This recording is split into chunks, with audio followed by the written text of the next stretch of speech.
Good afternoon, everybody. I'm excited. I'm more than delighted to be here this afternoon with you. I know the context. It's not easy. I know that some of you, if not you all, might be targeted for having decided to come to this meeting. But it is a complete nonsense in a country where a leader of political party cannot meet with his compatriots, and in this case, with those who are the key of the development of the country. I'm talking of the entrepreneurs. En dépit de ce contexte difficile, vous êtes venus. Et vous êtes venus nombreux. Vous ne pouvez pas imaginer à quel point cela fait sens pour moi. Cela veut dire que lentement, progressivement, notre pays, nos compatriotes évoluent vers une situation où chacun comprend le sens de la citoyenneté. La citoyenneté, ce n'est pas l'unanimité. La citoyenneté, c'est une diversité d'opinions, c'est une richesse d'opinions qui échangent, voire qui se confrontent pour que le meilleur émerge dans l'intérêt supérieur du pays. Nous ne sommes pas là pour faire le procès des gens. Nous ne sommes pas là pour insulter, mais pour modestement échanger avec vous quelques idées que nous avons pour le développement de notre pays, pour la modernisation du Cameroun, pour le développement de l'entreprise, pour créer de la richesse au Cameroun, pour que nos enfants n'aient pas pour seule option demain de mourir dans le désert ou dans l'océan ou la mer. Et nous en sommes capables, vous le montrez. Ça fait plusieurs années que je n'étais pas venu à Douala, depuis mon expulsion, il y a quelques années. Et je peux vous assurer que lorsque je suis revenu, lorsque j'ai été à Akwanon, à Bonamoussadi, à Makepe, je n'ai pas reconnu la ville où j'ai grandi en partie, au moins parce que j'ai fait mon lycée, le lycée Josse ici. Parce que c'est une ville totalement nouvelle, rénovée, mais avec une énergie extraordinaire. Je ne sais pas si nos frères et sœurs qui sont en charge de la conduite des affaires du pays sont au courant de cette énergie extraordinaire qui se dégage. On n'a pas besoin de vous le dire, vous le sentez en parcourant les villes. C'est de cela que je voudrais que nous parlions, de cette énergie. Comment est-ce que nous la transformions en richesse et que d'une part, nous réduisons, pour ne pas dire, nous excluons la pauvreté de notre pays, mais que nous positionnions notre pays là où il doit être, là où il mérite d'être en termes de développement économique. Pour cela, je voudrais articuler mon propos en 4 points. Le premier, ce sera l'environnement économique général du pays. Deuxièmement, les filières de concentration stratégique. Sur quoi nous voulons mettre l'accent. Troisièmement, ce sera les infrastructures. Et quatrièmement, ce que j'appelle les supports. Pour produire de la richesse, on a besoin de supports. Et dans ce quatrièmement, je mets d'une part l'énergie et d'autre part les moyens de financement. Premièrement, l'environnement économique global. Je ne vais pas faire le diagnostic, vous le connaissez. Je peux juste vous donner quelques indications pour nous rappeler que la situation, notre situation, même si nous continuons d'avoir 1, 2, 3 repas pour certains d'entre nous, que notre situation économique globale n'est pas brillante. Quelques indications. Je commencerai par l'endettement. Je crois que ce n'est pas plus tard qu'hier que même les médias officiels annonçaient que nous avons franchi le cap de 14 000 milliards maintenant. Mais comme d'habitude, il y a toujours justement des gens très habiles et très intelligents qui adoucissent cela, voire banalisent en vous disant c'est rien à côté des 70% que fixe la CEMAC. Mais la CEMAC fixe sur la base de quoi? Et j'ai toujours dit, le problème n'est pas la dette. Le problème, c'est à quoi sert la dette. Notre dette est essentiellement toxique. Parce que nous sommes rendus à un point où le Cameroun n'emprunte plus que pour rembourser, non pas la dette, mais le service de la dette. C'est-à-dire les intérêts. Et lorsque on est dans cette situation, cela veut dire que nous sommes réellement en train de manger notre pain et celui de nos enfants. Et ça, c'est un problème. On ne peut pas juste dire qu'on n'a pas atteint les 70%.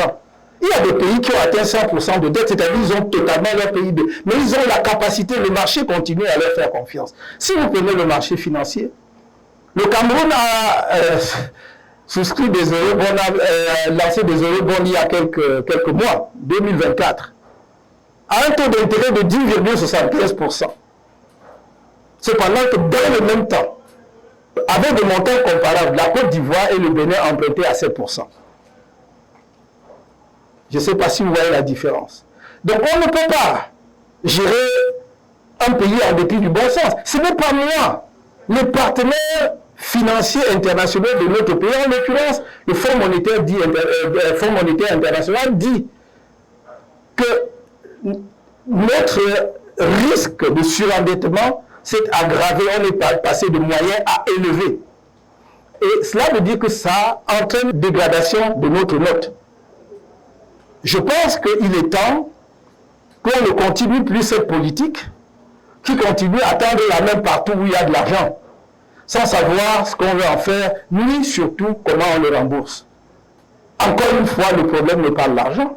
Le problème, c'est qu'aucun projet, presque aucun projet n'est achevé. Et il y a des financements et des refinancements en cours de projet.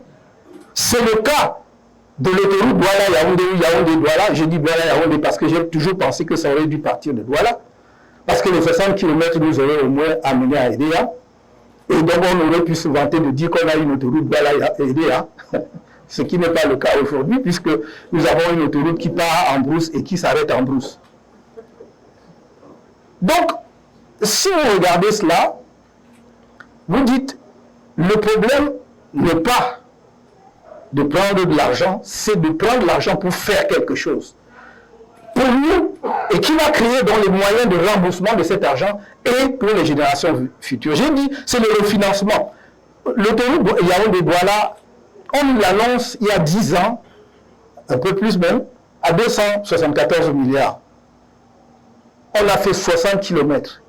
Et pour le terminer, on a besoin de près de 800, un peu plus de 800 milliards. Cela veut dire qu'il va, si jamais on le termine un jour, il nous aura coûté plus de 1000 milliards de francs CFA. Les chiffres sont officiels. Tout ce que je dis là. Donc nous avons un problème de refinancement. J'ai parlé de l'autoroute, mais je peux parler des barrages. On va vous parler de l'Ompanga. Le problème déjà, c'est que la finalité de la construction de l'Ompanga n'a pas été atteinte, puisqu'il devait être un barrage de régulation de la Sanaga pour que nous n'ayons plus de délestage et que, justement, la capacité énergétique du Cameroun soit telle que notre industrialisation puisse être accélérée et surtout que les ménages n'aient plus les coupures que l'on connaît. Ça n'est pas le cas, vous le savez comme moi. Et on a refinancé ces barrages en cours de route à plusieurs reprises. Je peux multiplier comme cela. Et ça, c'est même des projets qui ont été démarrés parce que vous avez des projets pour lesquels l'État s'est endetté au moins à 2 reprises ou à 3. Pour un projet qui est supposé avoir déjà été réalisé. Je pense à Kribi et Belova à Condé.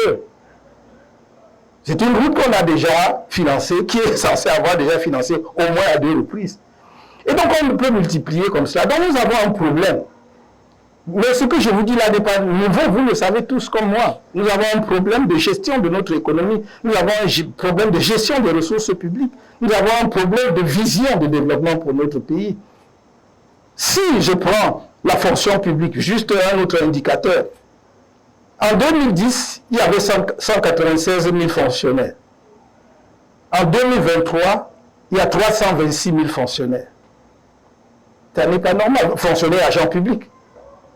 J'ai entendu d'ailleurs certains responsables politiques dire qu'ils vont recruter 1 million de personnes dans la fonction publique. Je vais faire bonne chance de trouver de l'argent pour payer ces salaires-là.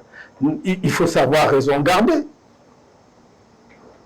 Entre 2010 et 2023, notre population n'a pas doublé. Et même si c'était le cas, le problème n'est pas simplement le problème des effectifs. Le problème est celui de la rationalisation de la ressource humaine, c'est-à-dire de la capacité, de la productivité d'un agent public. Aujourd'hui, il y a 5 personnes, sinon plus, pour faire le travail d'une personne. Donc, je donne là juste quelques éléments, mais je ne voudrais pas insister davantage, puisque ces chiffres, vous pouvez les trouver, soit dans les rapports de l'Institut national de la statistique, soit en ce qui concerne l'endettement, dans le rapport de la Caisse autonome d'amortissement. Vous pouvez, les sources existent. Je voudrais plutôt vous indiquer comment nous allons améliorer dans notre vision cet environnement économique-là pour rendre le Cameroun attractif. Parce que notre objectif, c'est que dans les 5 ou les 3, entre 3 et 5 années qui suivent, si nous étions en capacité de gouverner, que nous ayons un taux de croissance entre 8 et 10%. Ce n'est pas une vue de l'esprit. Je donne quelques indications donc, en ce qui concerne l'environnement économique. Premièrement, il faut faire des états généraux du foncier au Cameroun. Vous ne pouvez pas promouvoir l'agriculture au Cameroun si vous n'avez pas assaini le problème et la situation foncière au Cameroun. Dans notre esprit, il ne s'agit pas que quelques fonctionnaires se réunissent à Yaoundé ou ailleurs pour réécrire une nouvelle loi foncière. Il s'agit vraiment d'impliquer nos autorités traditionnelles, les chefs coutumiers. Il faut que les Camerounais disent ce qu'ils veulent faire de leur terre. Que le régime soit clair. Je voudrais qu'il y ait un cadastre foncier national totalement informatisé. Vous savez, j'ai des personnes totalement compétentes, absolument prêtes. Ça ne nous prendra pas 6 ou 1 an, maximum. Un cadastre foncier national informatisé. En sorte que, je ne dis pas seulement dans la ville de Douala, qu'il y aura une centrale à partir de laquelle vous pouvez vous dire telle parcelle, on vous dit c'est à tel endroit, c'est à telle superficie, voici sa situation. Nous l'inventons rien, ça s'est fait, ça se fait ailleurs. Et parmi ceux qui font ça, il y a des Camerounais, dont j'ai l'avantage de connaître un certain nombre d'entre eux. Certains d'ailleurs ont travaillé avec moi il y a 30 ans avant d'immigrer et de piloter des choses au niveau le plus élevé, par exemple aux États-Unis. Donc, il faut faire un cadastre foncier national. Il faut éviter le yo-yo dans le domaine foncier. Vous avez un titre foncier sans en avoir un. Il faut éviter des situations où les populations, on va dire, coutumières ou locales, ou autochtones, utilisons le mot puisqu'il est courant, ont le sentiment qu'on les spolie de leur terre. Il faut donner de l'assurance, de la sérénité aux gens dans le domaine foncier. Les Camerounais auront à choisir, ils peuvent même choisir de dire qu'ils ne font rien de leur terre. C'est leur choix, non? Moi, je n'ai pas de problème. Mais je dis seulement, si vous voulez qu'on se développe, si vous voulez qu'on avance, créons les conditions pour que l'investisseur, qu'il soit national ou étranger, puisse investir en toute sûreté et sécurité. Qu'il ne mette pas ses investissements et que dès le premier ou le jour d'après, on sort avec les machettes, d'ailleurs souvent avec l'instrumentalisation de ce que nous appelons les élites, pour venir les enchasser. Il faut vraiment qu'on parle de cette affaire-là, si nous voulons booster l'agriculture au Cameroun. Et je vous le dis d'autant plus que vous le voyez vous-même quand vous parcourez le pays, pour ceux qui parcourent le pays, je vous signale que le Cameroun a 58 départements, si je me trompe, parmi lesquels un seul ne porte pas le nom d'un cours d'eau. Tous les autres, c'est le nom de cours d'eau. Ça veut dire que nous avons de l'eau partout. Donc ça veut dire que nous pouvons faire de l'agriculture en permanence tout le long de l'année au Cameroun. Ça veut dire que nous pouvons faire 3 productions de maïs au Cameroun par an. Et voilà que nous importons le maïs. Il faut qu'à un moment donné, nous arrêtions, nous cessions d'être justement ce mendiant-là qui est assis à côté d'une montagne de nourriture et qui mendie. Vous ne pouvez pas être à la source et mourir de soif quand même. Nous avons tout ça et nous ne le faisons pas. Donc ça, c'est le premier point. Faire des états généraux. Que nos autorités coutumières traditionnelles s'assoient avec des experts, qui peuvent même, y compris des experts étrangers. Vous comprenez? Y compris des experts étrangers, même africains. On discute. Il n'est pas normal que lorsqu'on veut réaliser une infrastructure publique, le coût d'expropriation prenne parfois jusqu'à 5, voire 10% du coût du projet. Ce n'est pas normal. Dans notre propre pays, comme si ce projet-là, je ne parle pas du projet privé, je parle d'une infrastructure publique, Comme si ce projet-là était pour d'autres et non pas pour nous-mêmes. Donc nous devons réfléchir à tout cela et voir qu'il y a eu beaucoup de gaspillage, justement parce que les gens n'ont pas une vision claire de ce qu'il faut faire pour le pays. Le deuxième domaine d'assainissement, pour rendre l'environnement camerounais attractif pour l'investisseur, c'est le domaine de la gouvernance, l'administration et la lutte contre la corruption. Et un des mécanismes, un des moyens que nous voudrions déployer demain, c'est ce qui est disponible. On a l'impression que pendant que le monde se modernise, nous on recule.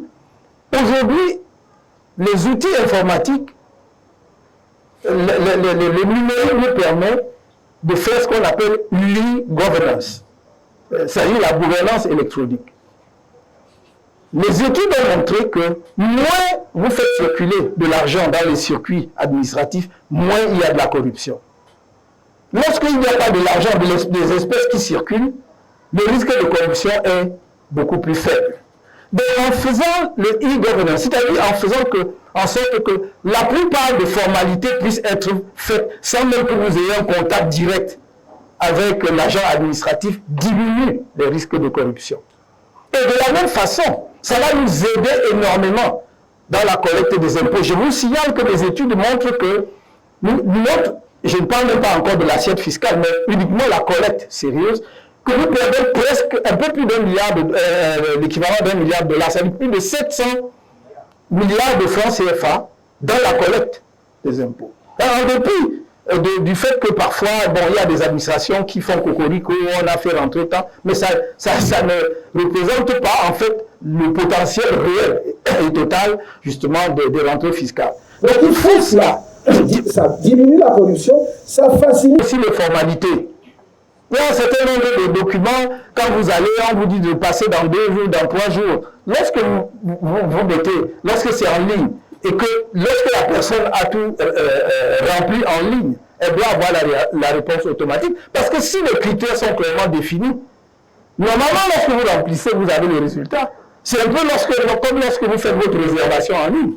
Quand vous voulez voyager, vous réservez votre billet d'avion en ligne, vous avez le résultat. Pourquoi est-ce que ça doit être différent dans l'administration? Donc, nous avons la possibilité là, vraiment d'accentuer la lutte contre la corruption, en dehors ou en plus des structures qui existent à l'heure actuelle, qu'il faut d'ailleurs revoir, qu'il faut réformer, parce qu'on a l'impression que certains sont là juste, en fait, pour des besoins de nomination de personnalité, mais dont on ne voit pas le résultat, ou lorsqu'elles produisent des résultats, certaines de ces structures, ça ne peut pas à conséquence. Je pense à la CONAC, je pense bon, à la NIF même déjà, parfois il y a des conséquences, mais je pense même au rapport de la Chambre des comptes. Donc il faut vraiment assainir cet environnement-là, qui est, je le sais, pour le milieu économique et le milieu d'investissement, un des obstacles majeurs. Combien de fois, même dans la diaspora, j'ai rencontré des gens qui ont dit non, on a vu jeter l'éponge parce que vraiment on nous balade, ici on vous demande tel montant, après on vous envoie à tel autre service qui vous demande tant. Est-ce que vous imaginez? Prenons juste un exemple. Un investisseur veut construire un hôtel au Cameroun.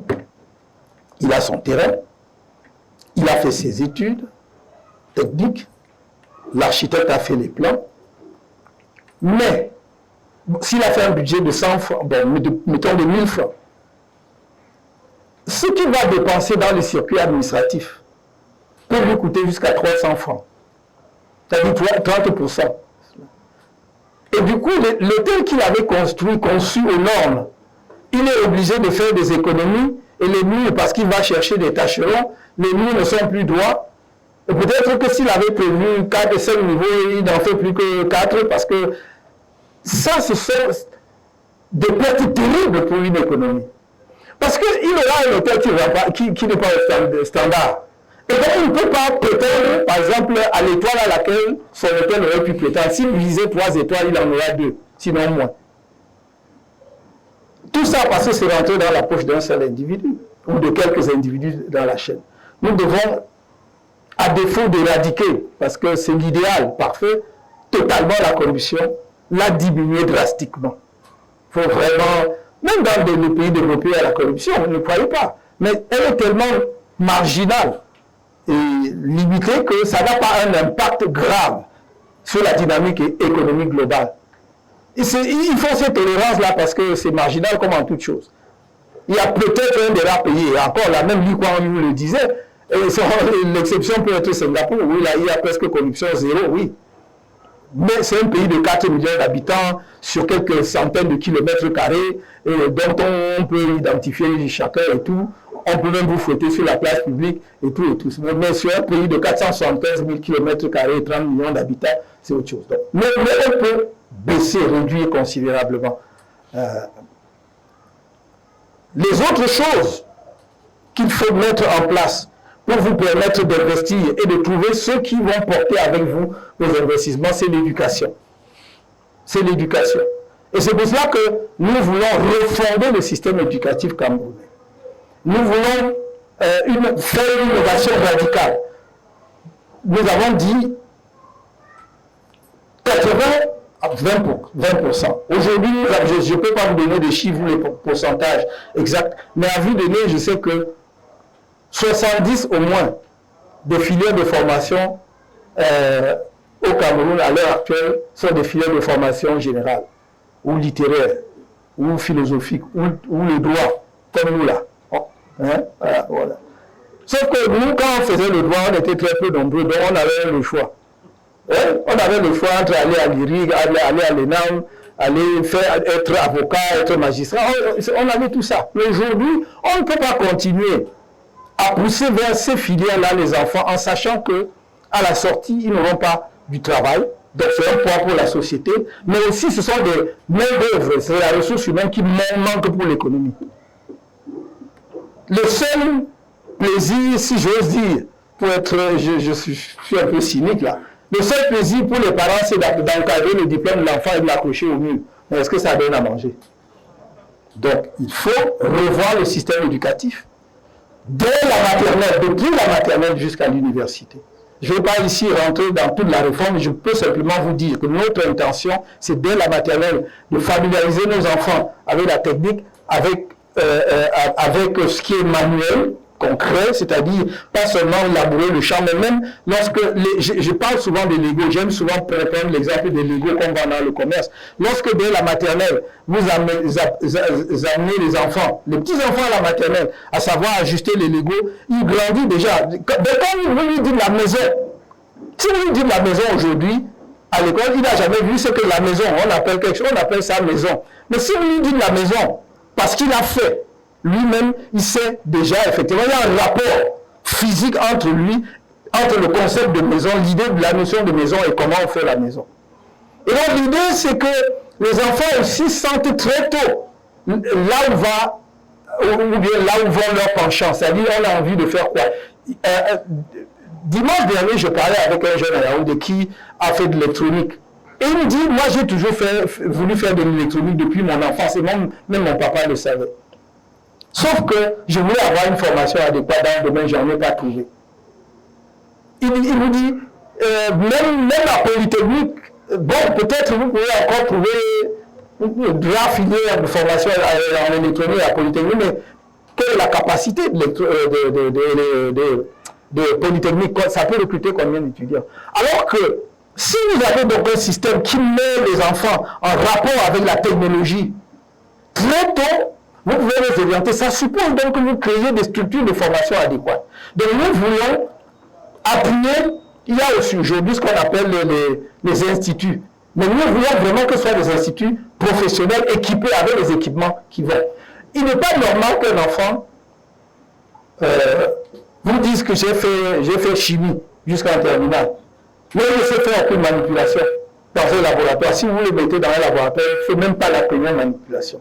Or, justement, si un enfant, avant d'avoir le niveau de bac, s'était familiarisé au laboratoire, vous pouvez, si vous avez une entreprise dans la filière chimique, l'embaucher directement. Vous n'avez pas besoin qu'il soit docteur en chimie, parce que ce laboratoire il va pouvoir vous donner le rendement dont vous avez besoin. Donc, nous voulons faire ça.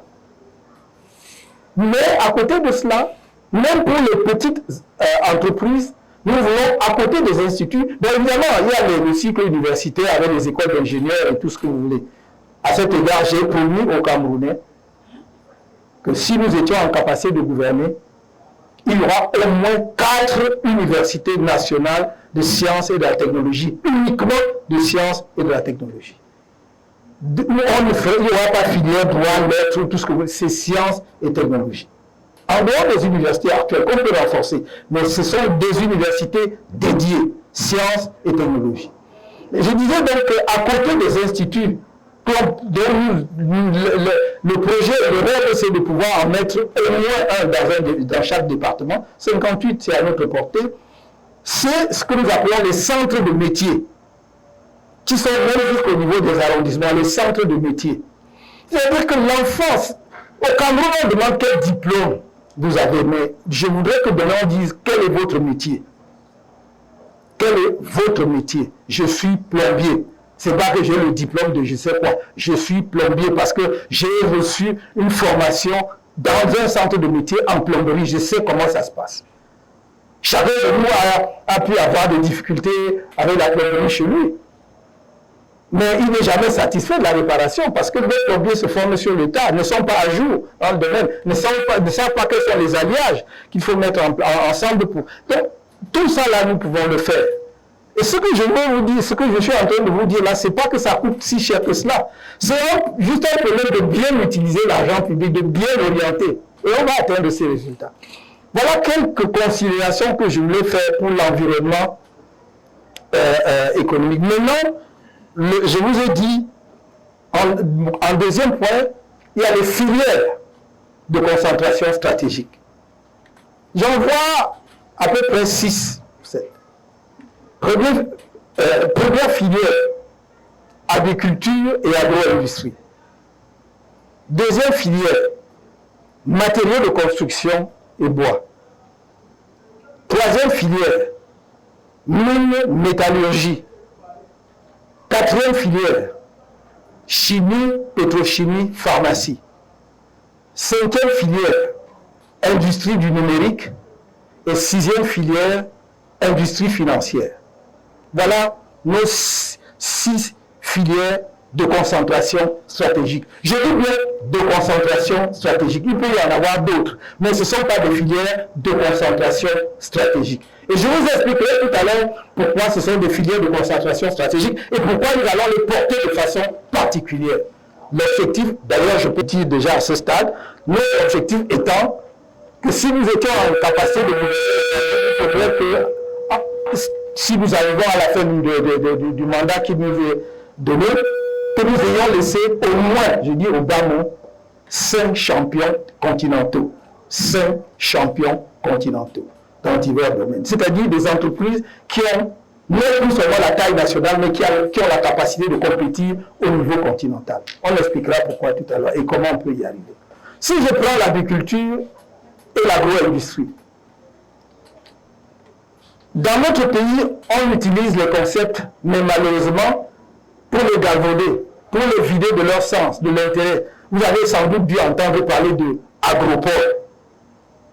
Même le gouvernement, dans son document, il y a le terme agropole, ce n'est pas lui qui l'a inventé, mais sauf qu'on ne l'a jamais mis en œuvre. Sauf que personne ne peut au Cameroun à l'heure actuelle vous montrer un seul agropole. Nous voulons faire des agropoles. L'agropole, c'est quoi?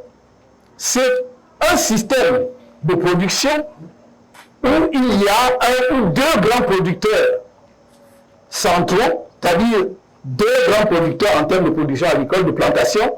Si vous dites que vous faites par exemple du maïs, ne prenons pas que les spéculations de rente, prenons le maïs, vous dites qu'il y a quelqu'un qui a 400 hectares de maïs, 500 hectares, 1000 hectares de maïs. Mais à côté, il va avoir des petits producteurs de 10 hectares, plusieurs petits producteurs de 10 hectares, qui sont reliés à lui. Son avantage, c'est quoi? Son avantage, c'est qu'il va y avoir une unité de transformation là sur place. Que lui va mettre, parce que ça soutient sa production. Mais l'avantage du petit producteur, comme du sien, c'est que le petit producteur, c'est que sa production sera achetée, pris par l'unité centrale. Donc il est rassuré. Il ne produit pas en l'air, il ne produit pas sans savoir quel débouché. Aujourd'hui, le producteur est à la merci, n'est-ce pas, du marché des fluctuations parce qu'il n'y a rien. Donc, ça c'est déjà, je suis même déjà à la production, à l'achat de la production, mais avant même la production, le petit producteur qui par lui-même n'est pas capable d'acheter, par exemple, des engrais de certaines quantités. Parce que, vous savez, comme moi, en matière commerciale, plus grandes sont les quantités que vous achetez, moins importants sont les prix. Donc, le grand producteur ou les grands producteurs tirent les petits producteurs. D'abord, d'ailleurs, parfois, ils vont mettre à leur disposition gratuitement, ils peuvent aller jusqu'à mettre gratuitement les engrais. Pourquoi? Parce que la production des petits producteurs alimente aussi son usine. Donc, tout le monde est gagnant. Moi, je suis assuré d'avoir la production de petits producteurs. Et le petit producteur a son marché assuré. C'est presque un marché captif. Il est assuré.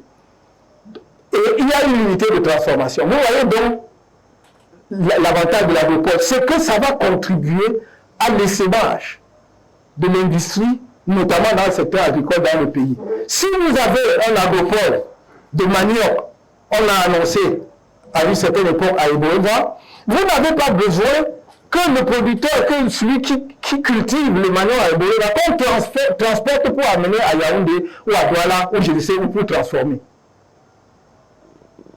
La production de la matière première est là et l'unité de transformation doit être là. Et les petits producteurs qui ont 2 hectares, 5 hectares sont rattachés au producteur central. C'est ce que nous voulons faire dans le domaine agricole avec les agropoles.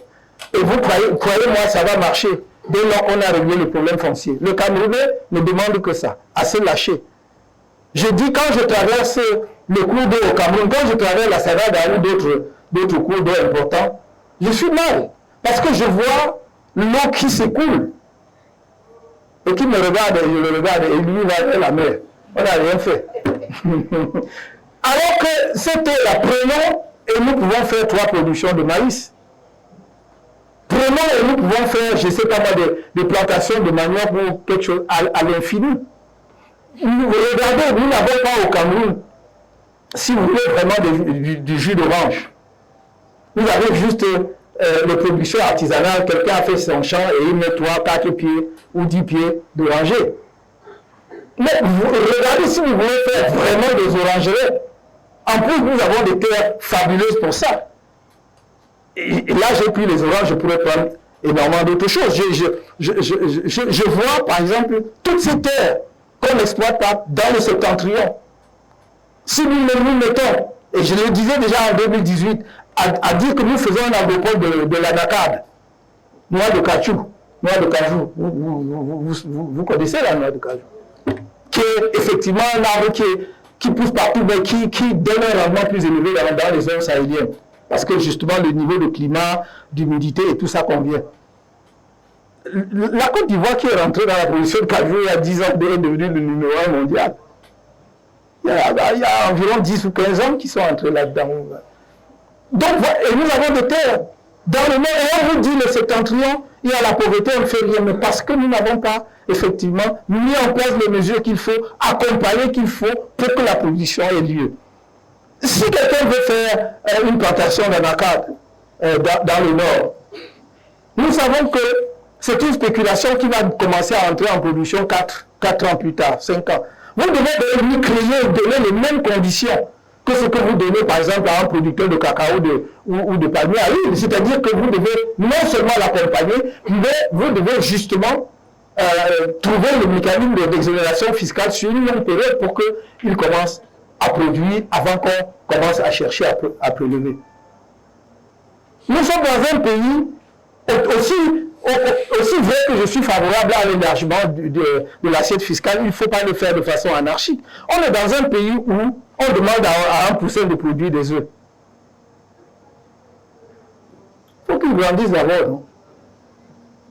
Un poussin, ça dit une entreprise qui vient de mettre, vous voulez prélever quel impôt? Mais c'est qu'il se consolide. Et le raisonnement en matière fiscale, notamment s'agissant des entreprises, c'est quoi? C'est que lorsque vous prenez une situation où vous partez de 0 à 1, vous avez gagné. Quand vous partez de 0 à plus 1, vous avez gagné, non? Bon, donc, quand vous êtes à 0, ça veut dire qu'il n'y a aucune entreprise nouvelle qui se crée. Vous gagnez quoi? Rien. Donc maintenant, quand quelqu'un crée une entreprise, il est en train de vous donner le plus 1. Donnez-lui le temps d'exister et de vivre pour que ce plus 1 soit établi. Vous ne perdez même plus qu'avant, vous n'aviez rien. Ou est-ce que vous voyez mon raisonnement? Donc c'est comme ça. Donc il faut laisser le temps aux entreprises de se consolider, de s'asseoir. Évidemment, ça dépendra du type d'entreprise. Voilà, on va le faire. Voilà pour l'agriculture. Évidemment, nous allons continuer à soutenir, se détrompe sur nos intentions, nous allons continuer à soutenir l'agriculture traditionnelle de subsistance. Parce que c'est elle aussi qui porte nos pays. C'est elle qui fait que la famine ne gagne pas le Cameroun. C'est les petits producteurs sur 5000 mètres carrés, sur 1 hectare. Il ne faut pas négliger ça.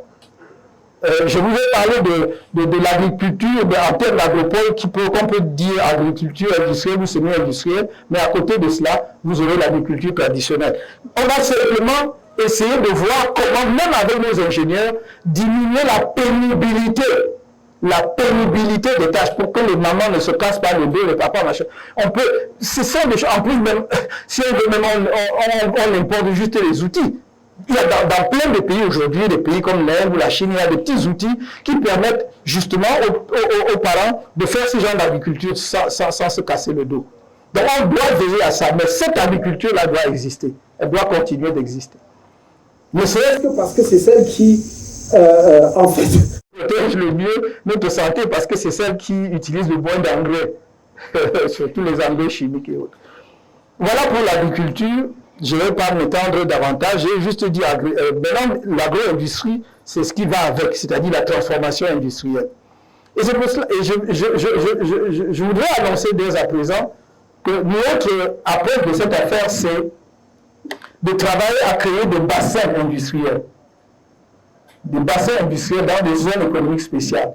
C'est-à-dire qu'il n'est pas normal. Nous ne devons pas, c'est la logique actuelle, hein, la logique de concentration industrielle, notamment autour des ports. Donc ça va être Douala, ça va être Kribi demain et tout. Non, nous voulons faire des bassins industriels basés essentiellement sur la production de la matière première locale. C'est-à-dire que notre raisonnement est le suivant. Il n'est pas normal, il n'y a aucune logique, même économique, qui justifie que la zone de production de coton soit le nord et l'extrême nord, mais que la zone de tissage et de transformation soit à Douala. Il n'y a aucune logique. Et moi, je dis, en capacité de gouvernement, vous allez avoir une filière industrielle cotonnière complète dans le septentrion. Moi, la zone est déjà dans ma tête, c'est entre dans le nord et l'extrême nord. Vous allez avoir une zone industrielle. Où on ne fait pas seulement ce qu'on fait actuellement, parce que notre coton, c'est quoi? On ne fait que, on récolte, on fait de l'égrenage. On fait l'égrenage pour produire de l'huile de coton, et le reste, on emballe, on envoie au Bangladesh, qui nous fabrique les chemises que nous portons, et tout, ou les tissus que nous avons. Je dis, dans cette zone, vous allez avoir la production du coton, l'égrenage du coton, la production d'huile de coton, le tissage du coton. Bon, ok, Sikane, on va garder Sikane. On fait des usines de fabrication de tissus. Donc, et vraiment, sachez qu'avec le coton, c'est une matière première noble. Très, très noble. C'est-à-dire que, autant que vous avez le polyester synthétique, qui, derrière, sur certaines personnes, cause le zona, hein, le coton, c'est une matière première noble. Donc, si nous le travaillons, si ensuite, d'ailleurs, nous le blendons avec d'autres fils, nous avons une matière première extraordinaire. Et donc, deuxièmement, à partir de là, nous avons dit, nous faisons le tissage, donc on fait le tissu, mais vous avez aussi la confection. Est-ce que vous imaginez combien de jeunes filles, de mamans de la zone peuvent avoir du travail si on les forme à la confection? Comment on coupe? C'est-à-dire comment on fait une ligne droite? Parce que bon, souvent, nos trucs là, c'est comme ça. Mais comment on coupe? C'est parce que justement, pour défaut de formation, si vous en mettez 500 en formation, je suis sûr que vous aurez 300 qui vont s'en sortir bien qualifiés. Et donc, vous les mettez dans les lignes de confection. Ça va vous permettre au jour, à ce moment-là, si vous voulez, et s'il y a des commerçants dans ce secteur qui sont ici, qui ne m'envoient pas, mais on va réformer l'économie et aussi réinventer les gens, si nous voulons à ce moment-là limiter l'importation de la friperie, on va le faire. Et je le dis d'autant plus à l'aise que ce que nous faisons à l'heure actuelle est scandaleux. Je passe sur le marché, Je vois que dans la friperie, c'est pas comme mon temps quand j'étais au lycée avec mes amis, au lycée classique, j'étais au lycée classique de Bafoussam. Mes amis, Johnny Cole, notre père, son ami est mort. Eux, ils vendaient la friperie, mais c'est la bonne qualité.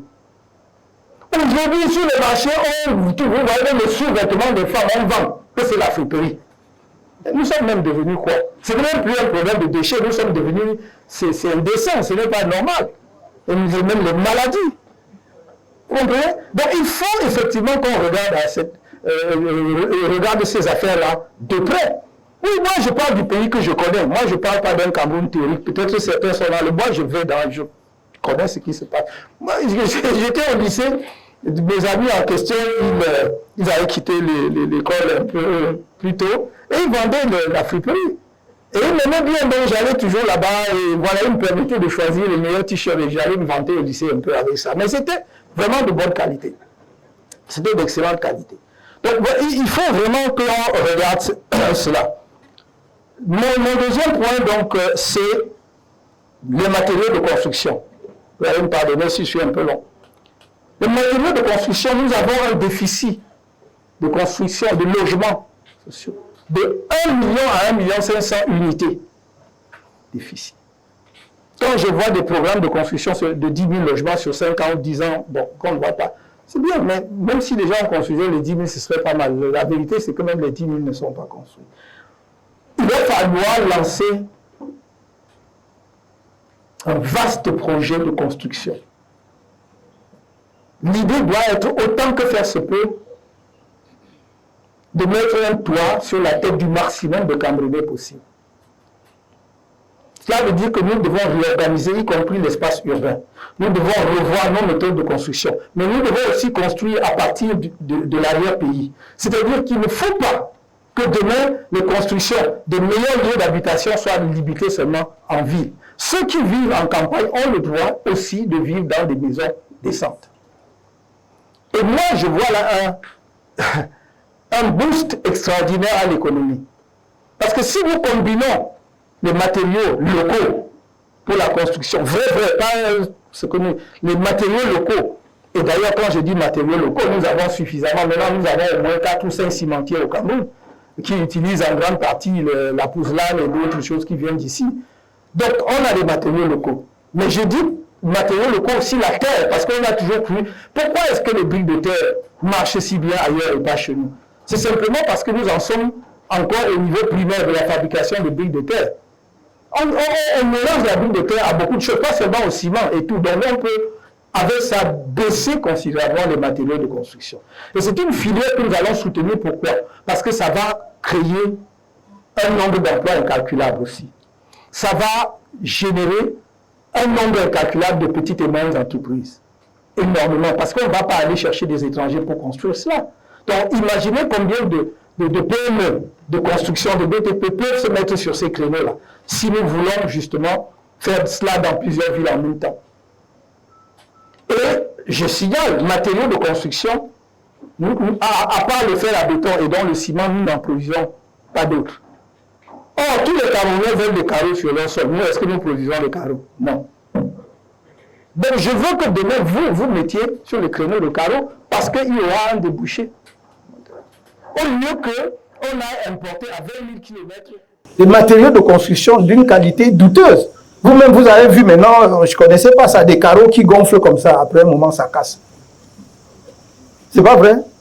Alors, donc, nous avons la matière première chez nous, que ce soit la pierre, que ce soit le sable, que ce soit la terre, on a le matériau, la matière première ici.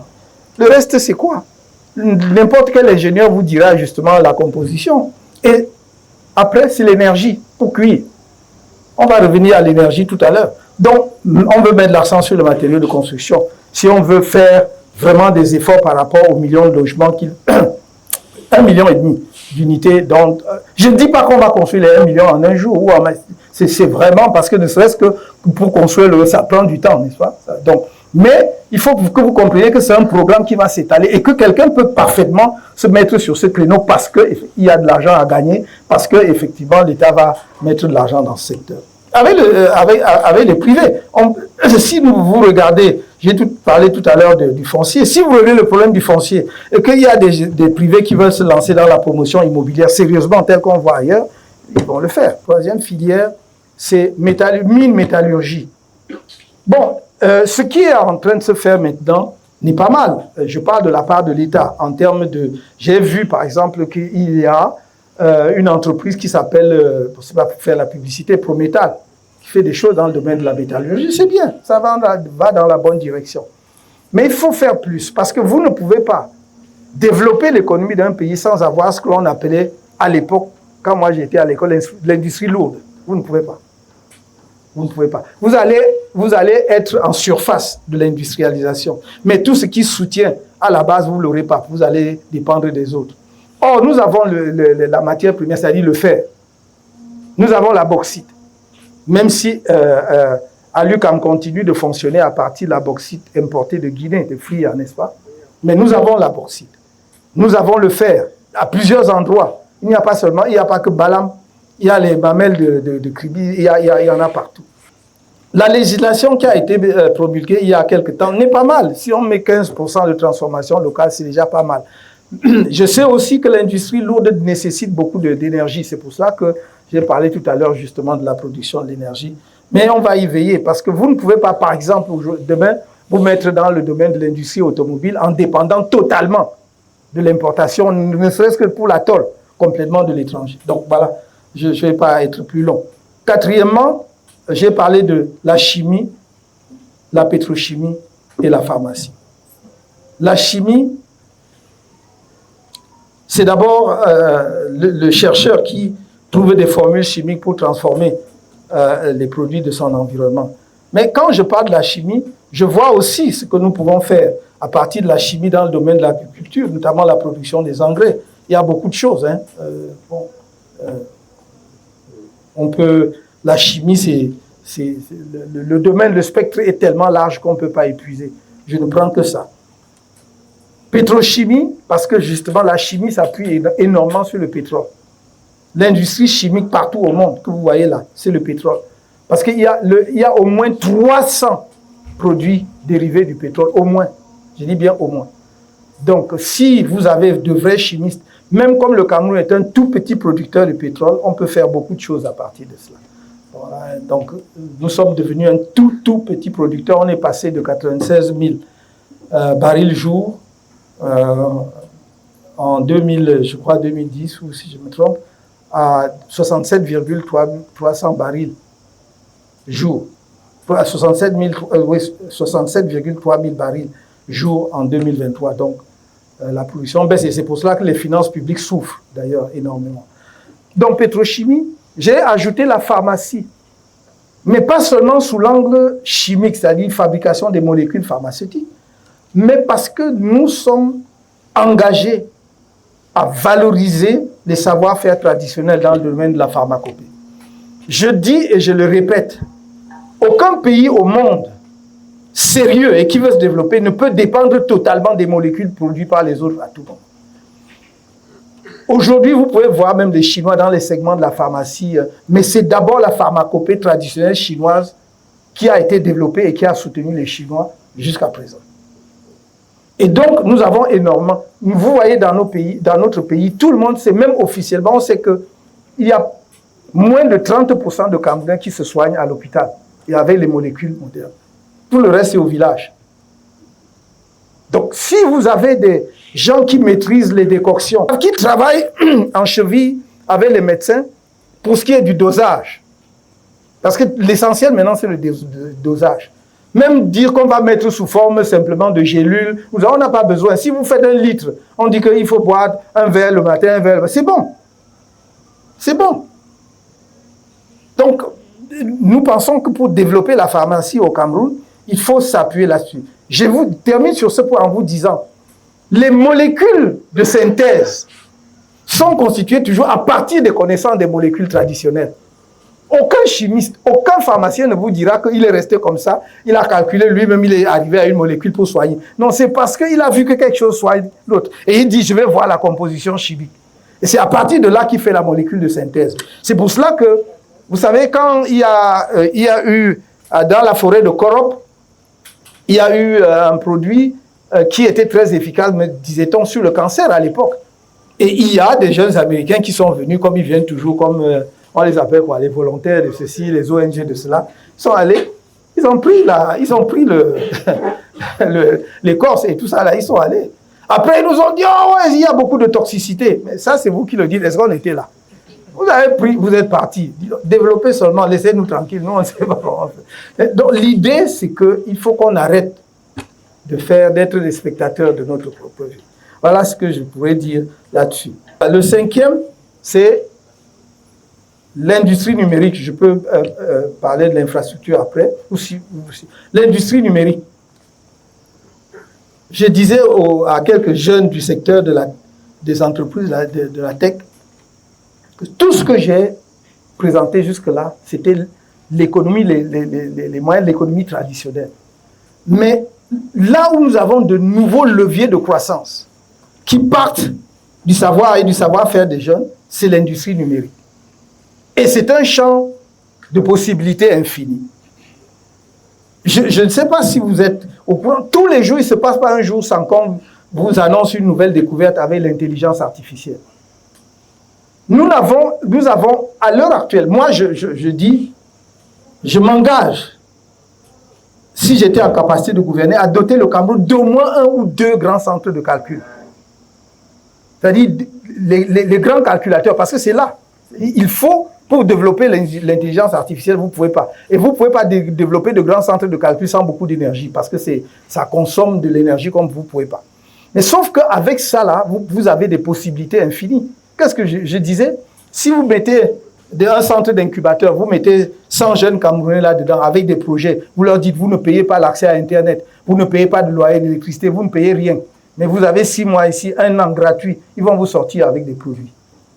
Il faut que nous arrivions à cela. Vous allez développer l'intelligence artificielle, accroître l'intelligence artificielle. Ce sont des possibilités. Vous voyez, le champ est infini. Vous avez même vu ce qu'on fait maintenant dans le domaine des drones, non? Qui sert à la fois l'industrie et la défense. Parce qu'il ne faut pas voir que la défense, mais ça sert aussi l'industrie énormément. Et l'agriculture aussi, par exemple, pour l'épandage, pour les relevés justement d'humidité et tout. Donc, il y a là des champs. Et c'est pour cela que nous mettons l'accent là-dessus. Je ne vais pas prendre beaucoup de temps. Il faut que j'en vienne rapidement à l'infrastructure, aux infrastructures, des volets importants. Tout ça, on fait comment? L'infrastructure, c'est la clé pour les acteurs économiques que vous êtes.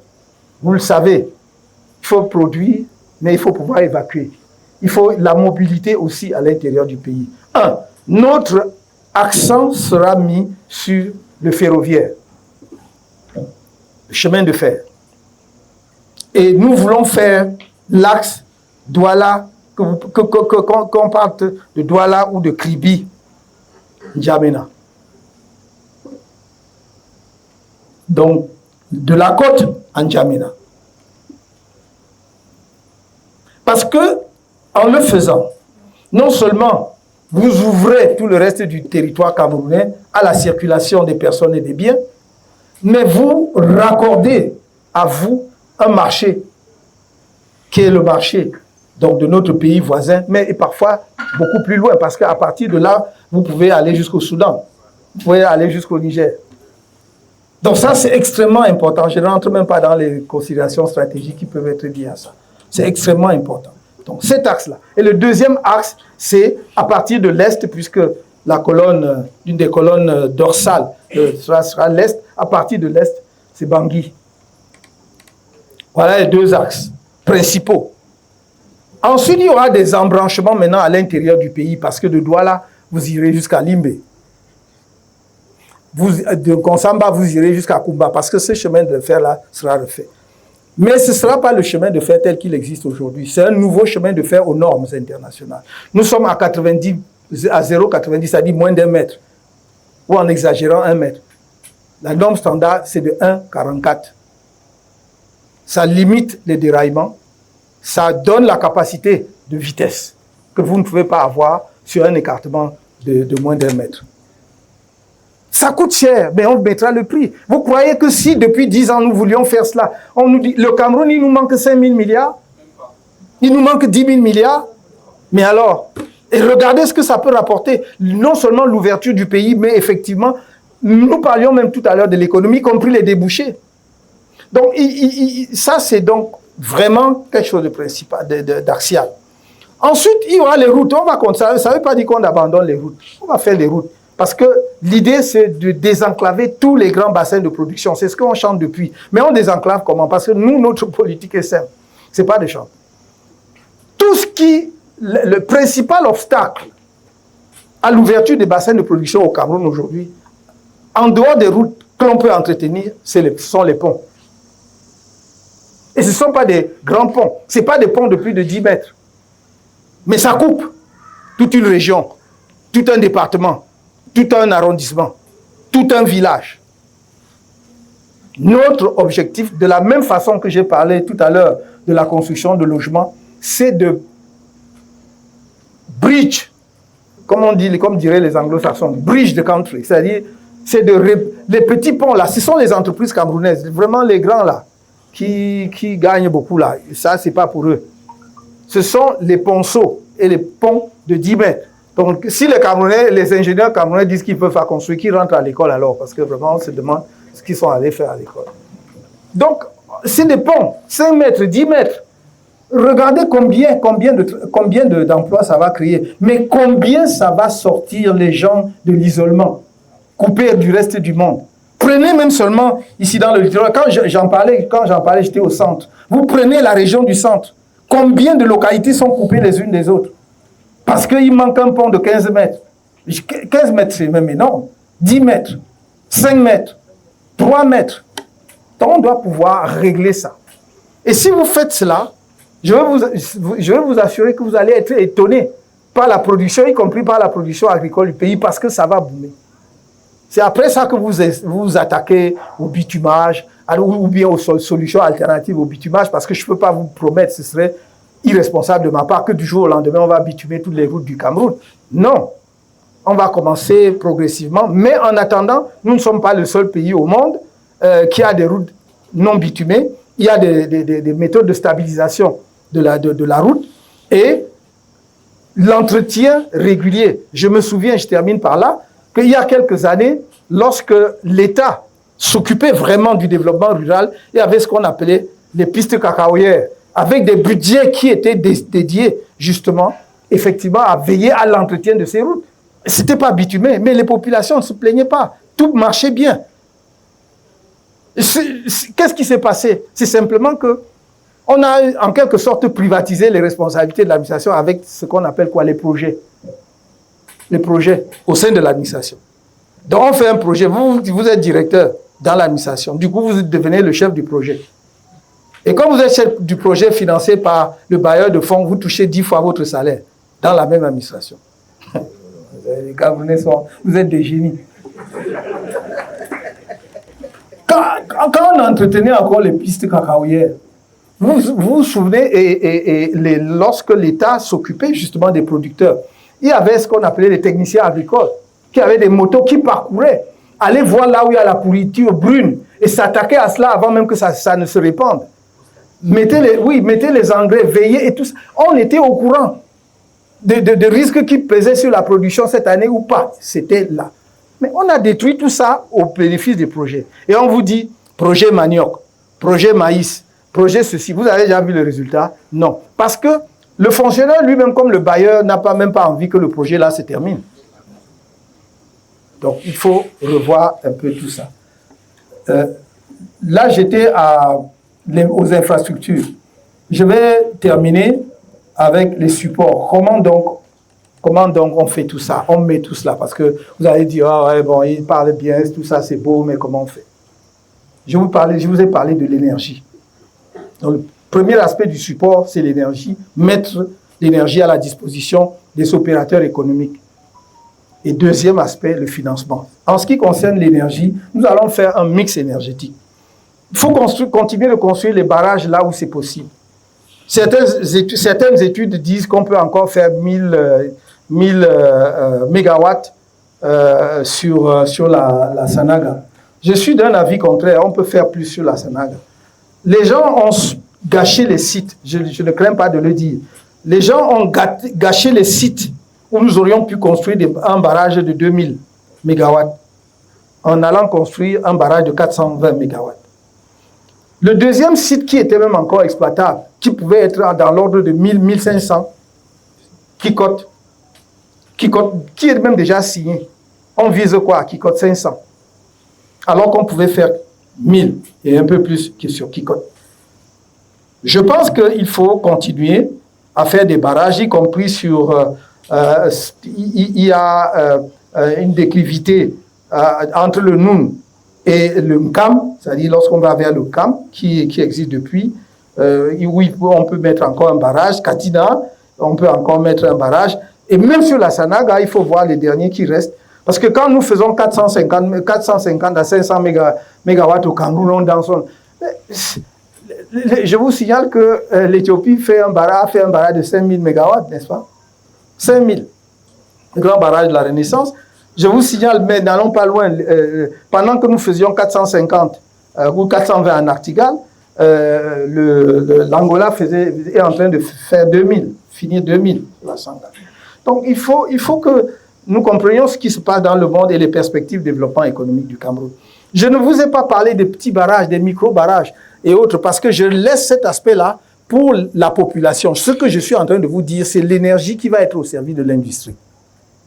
Parce que pour l'accès des ménages, nous avons dit, et j'ai toujours dit, on fera des micro-barrages sur les cours d'eau. Des micro-barrages. Il y a plein.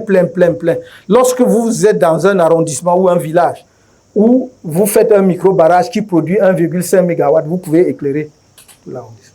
1,5 MW, vous éclairez tout l'arrondissement. Donc ça, c'est pas pour l'industrie ou alors pour la micro-industrie. Je parle pour vous qui pouvez faire des entreprises de taille importante qui avaient besoin de beaucoup d'énergie. On va donc refaire les barrages. On va continuer à faire les barrages. Mais à côté de ça, c'est un mix énergétique. On va utiliser les centrales à gaz. Je me demande toujours, nous les Africains, quel est même notre problème? Les autres disent, ils veulent de l'énergie propre, ils n'en ont même pas, mais ils vont chercher ça à des centaines de kilomètres, à des milliers de kilomètres, voulais-je dire, pour faire cela chez eux. Et produire de l'énergie qui leur donne la capacité de produire des produits industriellement compétitifs. Nous, on a ça sur place. Le Cameroun est un pays qui produit du gaz. Et je vous dis, suffisamment pour alimenter des centrales à gaz, pour alimenter son industrie. Je vais plus loin, à supposer même que notre production soit faible. Nous avons deux grands producteurs de gaz qui sont nos voisins. À gauche, le Nigeria, à droite, la Guinée équatoriale. Et quel est notre problème? Je voudrais que quelqu'un m'explique un jour. Le Nigeria est en train de faire un pipeline qui va transporter son gaz jusqu'en Europe. Ça veut dire qu'il en a assez pour approvisionner tout le marché européen. Et nous sommes son voisin.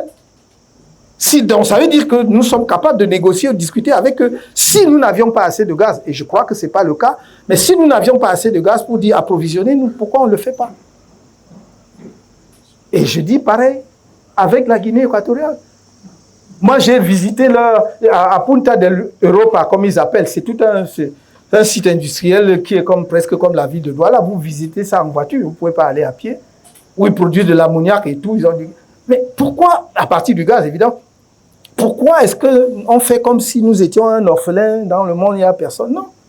Donc, il faut utiliser cette énergie-là pour mettre de l'énergie à un prix compétitif à la disposition de l'industrie camerounaise, des industriels camerounais. Et à côté de cela, évidemment, dans le mix, on ne peut pas négliger totalement des trucs comme le solaire. Moi, je ne peux pas tout miser sur le solaire parce que les expériences montrent aujourd'hui, depuis dans le monde, qu'il y a des ratés terribles là-dessus. Donc, mais on peut faire le solaire à certaines dimensions pour alimenter des villages, etc.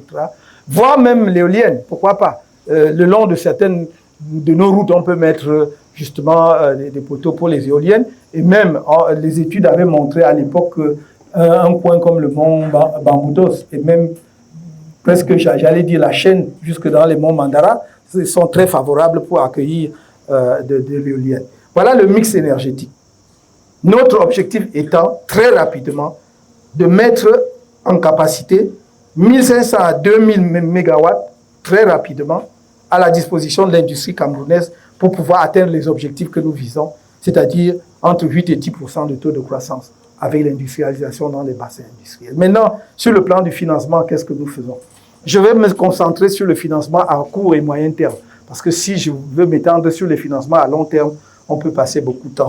À court terme, premièrement, pour le financement de notre programme social, c'est-à-dire l'école, c'est-à-dire la santé, l'assurance maladie universelle que nous voulons instaurer.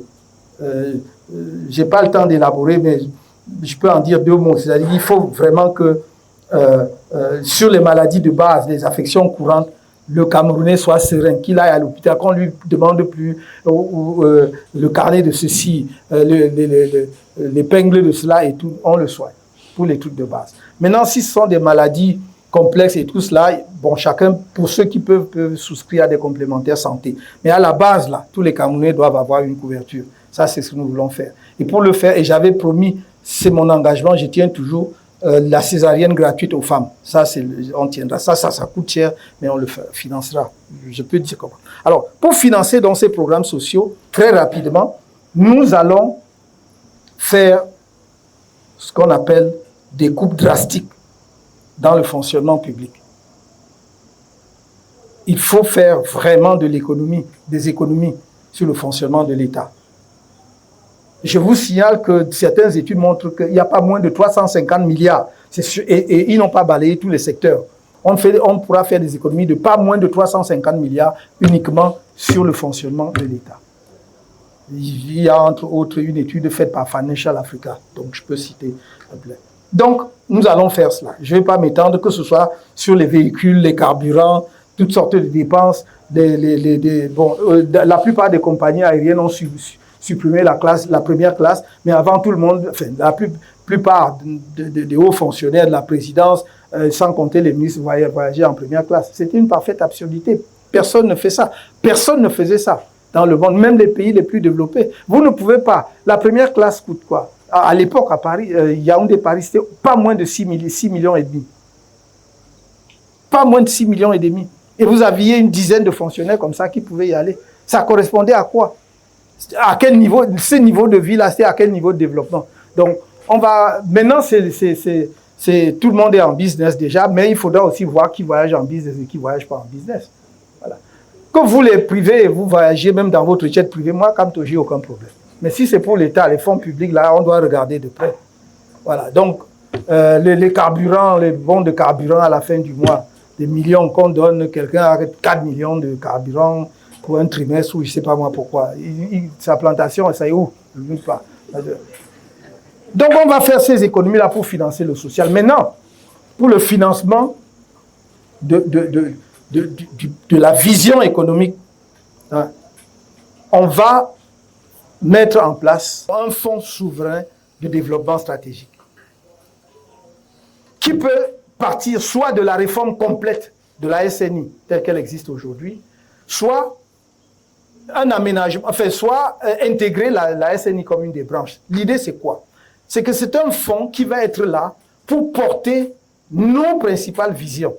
Les départements ministériels existeront toujours, mais pour les projets, un peu comme j'ai dit pour l'énergie, il y a des projets qui relèvent du fonctionnement normal social. Mais si vous voulez vous projeter, comme je disais tout à l'heure, par exemple, construire un chemin de fer, axe Douala, Kribi, extrême nord, N'Djamena, ou machin, ça c'est pas...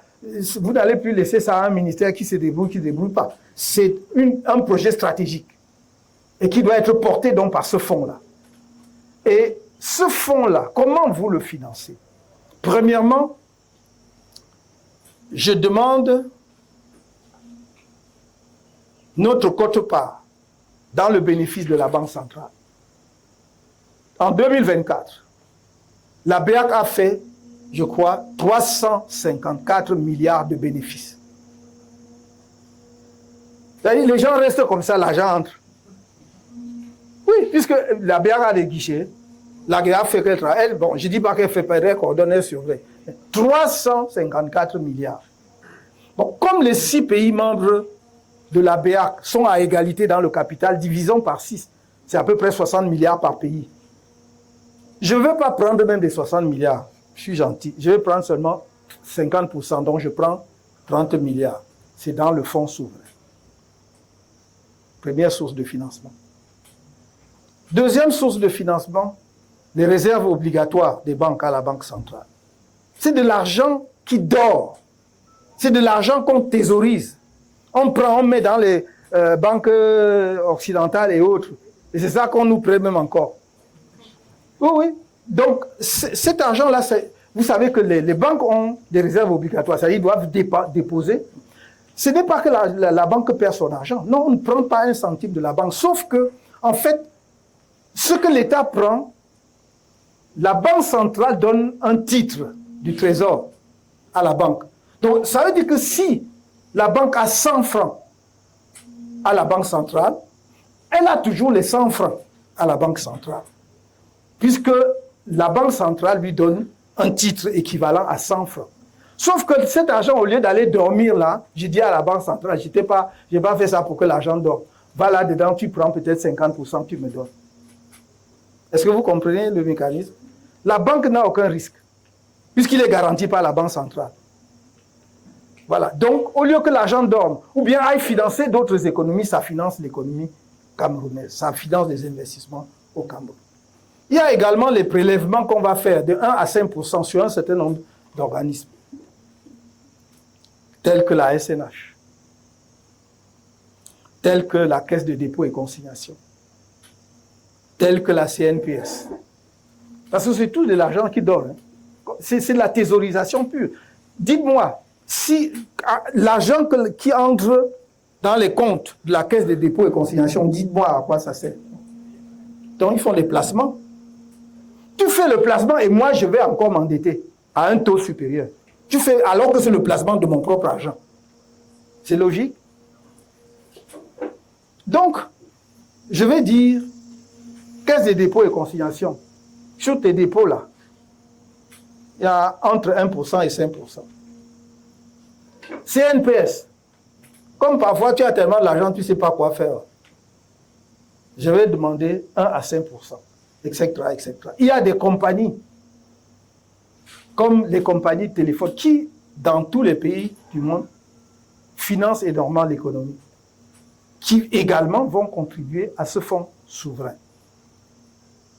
Vous avez vu que je n'ai pas mis comme priorité l'endettement. Parce qu'en fait, on nous a toujours fait croire que sans l'endettement, nous ne pouvons pas nous développer. Et surtout l'endettement auprès des bailleurs de fonds. Je ne dis pas que nous allons couper les relations avec les bailleurs de fonds. Mais les bailleurs de fonds vont financer à nos conditions. Ils vont entrer dans notre programme, dans notre vision, dans notre projet. Quelqu'un ne va pas venir nous dire, voilà, l'argent, mais fais ceci. Non. Ou bien donne à telle entreprise. Non. Tu viens, j'ai dit que je veux construire Douala N'Djamena en train. Ok, très bien. Tu as de l'argent pour mettre dedans, moi je suis preneur. On discute du taux et des conditions. Mais ce n'est pas toi qui peux venir dicter quel type d'investissement je dois faire.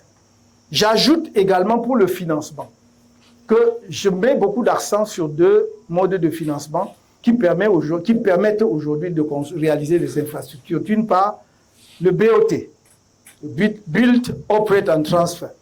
Je suis sûr que si on discute bien, on négocie bien, on rassure bien le secteur privé local, il y a des... Prenons, toutes les études montrent qu'il y a un triangle d'or en matière d'infrastructure routière qui marche très bien. Douala, Bafoussam, Yaoundé, Yaoundé, Douala. Ça, c'est démontré depuis au moins 30, 25 ans, 30 ans. Ça veut dire que si vous mettez des autoroutes là-bas, c'est rentable. Je suis sûr que si on discute bien, parce qu'ici à Douala, vous avez l'argent, c'est Wanda. Vraiment. Donc, si on discute bien, vous allez aller construire ça. Quelqu'un va dire que, bon, mettons-nous ensemble, on prend ce tronçon. Puisque l'État discute avec vous de la durée de l'achat, et vous allez dire que, bon, nous allons exploiter ça pendant 30 ans, pendant 20 ans. Je suis d'autant plus à l'aise que ce sont des Camerounais qui disent qu'ils vont exploiter quelque chose dans leur pays pendant 30 ans. Je suis même heureux. Mettez l'argent, construisez. Donc ça va être un mode également de construction, de réalisation de ces projets-là. Et l'autre, c'est le partenariat public-privé, qui est toujours, à la différence du BOT, c'est que dès le départ, le privé qui finance intègre son bénéfice. dans le coût. Donc, quand il accepte qu'il met 100 francs, c'est qu'il a 30 francs peut-être de bénéfice, donc il a intégré.